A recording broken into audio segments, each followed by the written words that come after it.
Hello, good morning. Good morning po. Ayan. Tara, pray muna tayo. Meron tayong pagkakwentuhan today. Father God, salamat po sa araw na to. Salamat po sa buhay. Salamat po sa lahat-lahat na binibigay nyo. You always keep your promise, Lord God. You never fail them. You always keep us. You don't forsake us, Lord God. Maraming salamat. Lord, tinataas namin lahat-lahat ng meron kami. Salamat sa lahat ng regalo at mga bagay na binibigay mo kahit hindi namin deserve, Lord God. All of this, tinataas namin in Jesus' mighty name. Amen and amen. Alright. Bakit ako excited magkwento? Oh, yan. Happy Valentine's! Kamusta na mga nag-Valentine's kagabi? Kamusta na? Okay lang po ba sila? Wala pong masakit ang katawan? Grabe, ang daming tao kagabi. Parang it's an unusual weekday. Maraming nagde-date, yeah. Maraming nagsiselebrate ng Valentine's. Mga mister, mga lalaki, dinate nyo ba? Nag-date ba kayo? Kahit sa simpleng kwekwekan man lang ba? Binilhan mo ba ng bulaklak? Kahit chicharon bulaklak man lang. O meron ka bang panulak? Kahit gulaman man lang. And syempre, the essence of love pa rin. Kaya nga Valentine's tayo. Alright. So how was it? No? Kumusta mga Valentine's niyo? Masaya ba? Or simple lang? Or si Ash Wednesday lang tayong lahat. Uy, para sa mga single, pwede nyo naman i-date ang either mga magulang nyo, mga anak nyo. Yun naman yun. It's a day of pag-ibig. Pero dapat everyday pag-ibig. Why? Kaya nga nung last video natin, diba, is God is love. Right?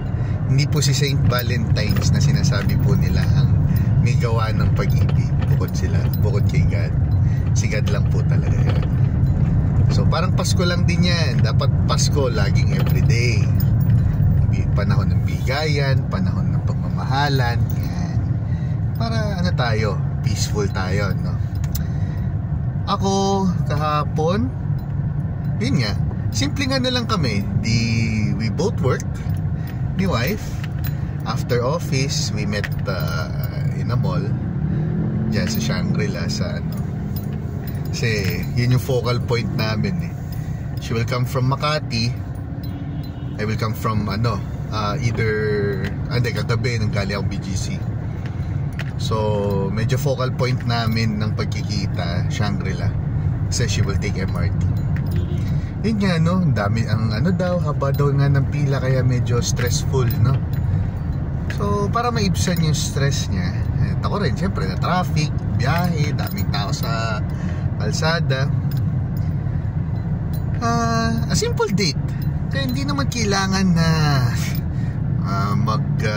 extravagant dinner. Well, it's a plus. It's a plus pala, especially dun sa mga ganun ang cravings, ganun ang clamor na pagka bawat event bongga ang celebration. Pero hindi naman dapat kasi ang kailangan na ma-emphasize is yung essence and yung feeling, di ba? Na nagde-date pa rin kayo, parang you're still courting each other after so many years and months na magkasama na kayo. Doon mo pa rin tinitingnan kung may kilig pa ba, yun, may spark pa ba. Hindi yung kapag ka naiihi ka na lang, doon ka na lang kinikilig. Ayun, no? Yun. So, when we got there, sabi ko, ano snack natin? Sabi ko, let's have a date. Ano gusto mo? Sa kanya, syempre. Kasi, yung parang give her the floor. Para kapili siya kung anong gusto niya, di ba? Kahit tayo mga lalaki, dapat ang leader ng family or ng relationship, may mga bagay o may mga event na may mga times na dapat pakinggan din natin sila. Doon din sila nagiging masaya And then that will turn out to be parang ang peaceful, no? Siguro yun yung sinasabi nila na pagka happy life, happy wife, happy life. Pero it's about give and take. Yun nga yun eh. So yun, pinapili ko siya. Sabi ko, isang panulak, share na tayo, isang large na panulak. Sa isang isang for sharing din na kutkutin. Tawag na namin doon, kutkutin, yung mga snacks. So we ended up buying yung large size na quickly. Diba? Sinabi niya sa akin, sige, ikaw nang bahala sa flavor na yan. Tapos, doon naman yun, pinili niya yung potato corner. Sorry guys, nasa ilalim ulit ako ng ng Ayala Bridge dito sa Ayala Tunnel, kaya medyo didilim muna ang mga paningin natin. Joke lang. Ayun, so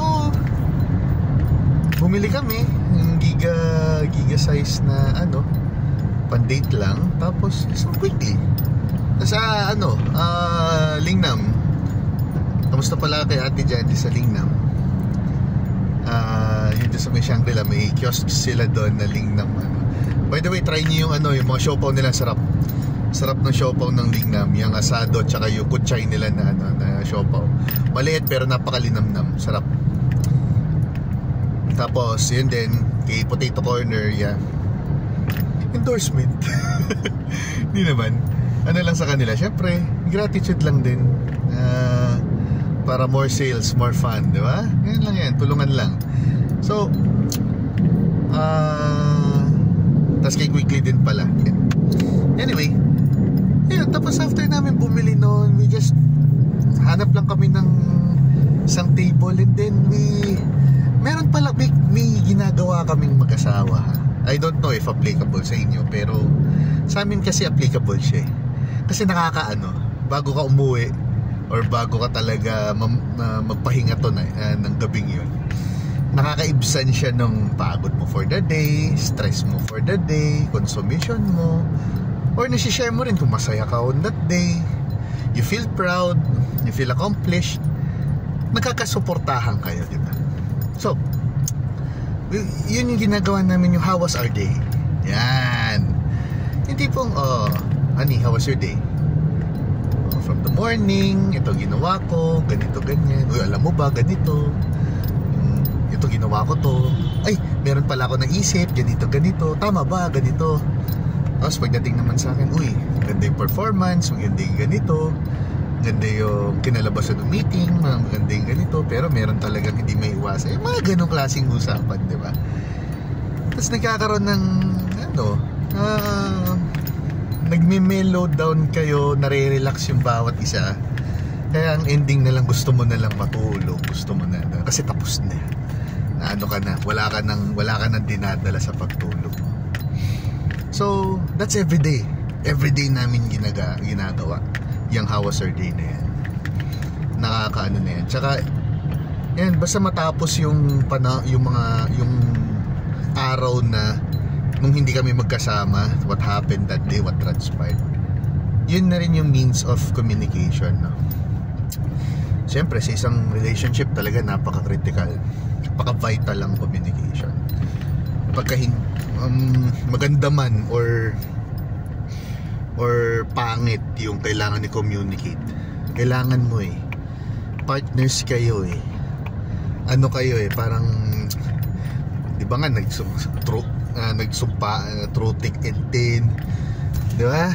So man yung pinagdadaanan, communicate mo.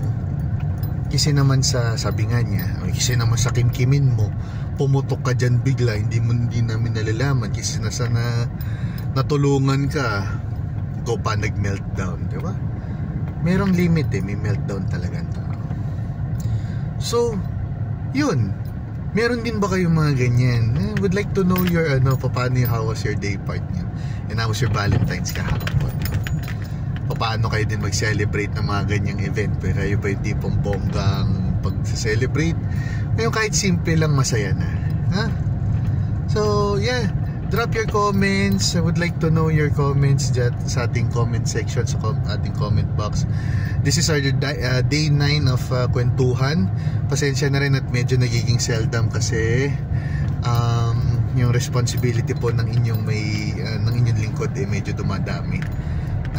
Bumibigat ang tungkulin sa opisina at sa organization din. Medyo na hindi tayo madalas nakakapagkwentuhan, no? Pero I will make it a point na makapagkwentuhan tayo. Shoutout ulit sa aking mga subscribers. Marami pong salamat for subscribing to my channel. Para po sa mga nakapanood po ngayon, would appreciate mas makagawa pa po ako ng video para po sa inyo. Pipilitin kong gumawa pa rin ng kwentuhan vids on a daily basis. Okay, maraming pong salamat sa inyo. This has been your Kuya Benj. Kwentuhan tayo ulit. Okay, see you around. God bless us and God loves us. Thank you.